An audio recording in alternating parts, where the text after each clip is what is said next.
In a little more than 2 weeks, we'll be remembering where we were and how we heard about the horrific attacks in New York, Washington, D.C., and the plane that went down in Shanksville, Pennsylvania.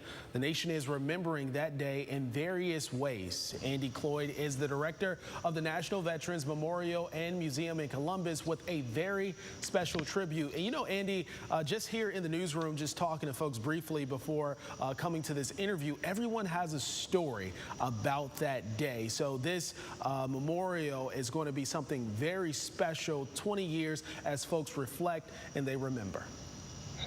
Yeah, Stephen, thanks for having me on. Yeah, you can see behind me this display that was built by a 15-year-old who's now 20 years old, who was 3 months old when 9/11 happened. And saw a documentary. His name's Don Vanderstein from the Netherlands, so he's not even from the United States. And he wanted to find a way to honor those people that we lost. You know, 2,977 names are displayed in this replica here, and this was his way of remembering those we lost and giving people the opportunity to come here to the museum and see it and not just pay the respect but also be a part of it. They can sign an honor wall and again, just remember just that day. Like you said, that's one day that I think on September 12th that brought our country together, and this displays just a small aspect of that about 20 years later, how still important it is. So Andy, describe the display. It's right behind you there, but when folks come down to the museum, what will they see? Well, it's on a display table. It's about 8 feet by 8 feet. It's a replica of all 7 buildings, so it's the entire World Trade Center complex as it looked on September 10th. We, as you can see, we had firefighter cadets and first responders help put it up, and it'll be here through September 1st. Then we have the Police Academy cadets here in Columbus who will help tear it down for its next destination. But it does have lights to it. It can play patriotic music, but again, it's to give people that sense of just remembrance and reflection. And maybe just to think about where they were that day, because I think that always comes to mind. And again, just to kind of honor our heroes, the first responders and the veterans that answered the call after that day.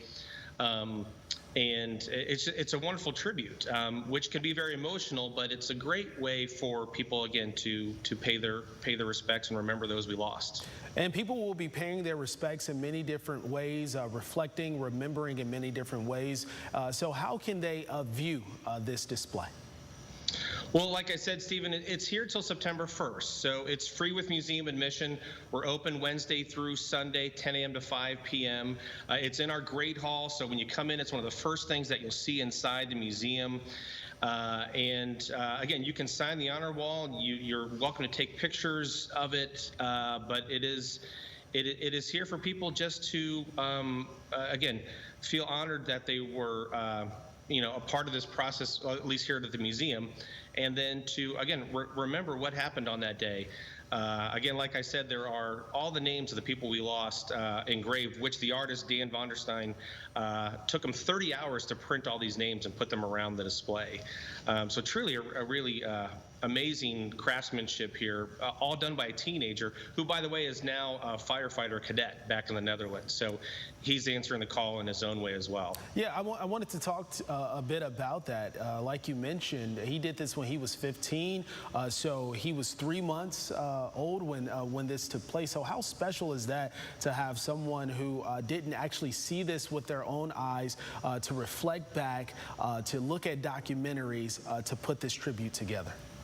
Right. He had to look at about 2,000 photographs and some video because, obviously, by the time he started this project, it had been 15 years or so since this had happened.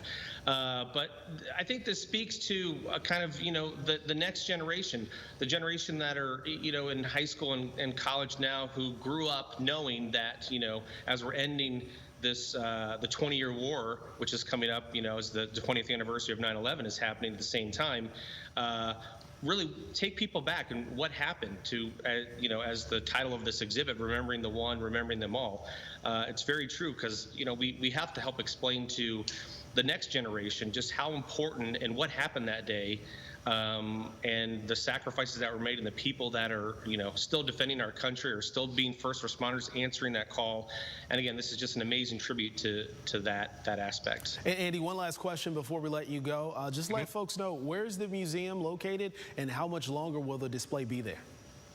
Yeah, we are located right in downtown Columbus. We're on West Broad Street, right across from COSI. We have a wonderful view of downtown Columbus here, and inside the Great Hall is where this 9/11 exhibit is. And again, this exhibit will be here until September 1st, and then it goes on to its next destination.